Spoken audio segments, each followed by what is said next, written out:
আজকে হচ্ছে 12 তারিখ। দেশে নাকি বিশাল একটা ফাটাফাটি হইব। ক্লাসে গেছিলাম, ক্লাস হচ্ছে বাদ করে দিচ্ছে, সব ক্লাস অনলাইন। আর ইউনিভার্সিটির সব হচ্ছে ক্লাস অনলাইনে দিয়ে দিচ্ছে। এইদিকে আওয়ামী লীগের ছাত্রলীগরা নাকি আজকে মাঠে নামবো, মাঠে নামে হচ্ছে সব লন্ড ভন্ড করে দেবে, বিশাল ফাটাফাটি হইব। এটা কোনো কথা?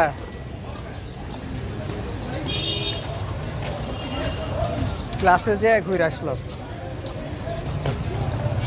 এখন যাইতেছি বাসায় আবার। তারপরে দেখি আজকে কি ফাটাফাটি হয়। কাউরে হচ্ছে ছাড় দেওয়া যাবে না, ঝামেলা একটা করে ছাড়তে হবে।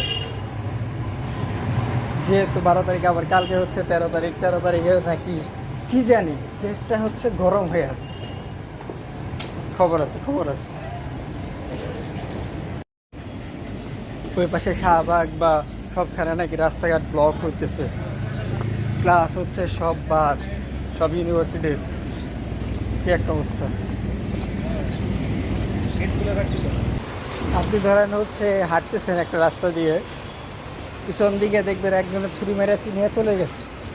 ক্যান মারতে কেউ জানে না। উপরে হচ্ছে ধরেন মেট্রো রেল বা কোথাও দিয়ে হাঁটতেছেন, মাথার উপর ব্যারিং পড়লো বা কেউ উপর একটা বোম মেরে গেল গা, আপনার কি উপায়? কি উপায়? সোজা উপরে চলে যাবে।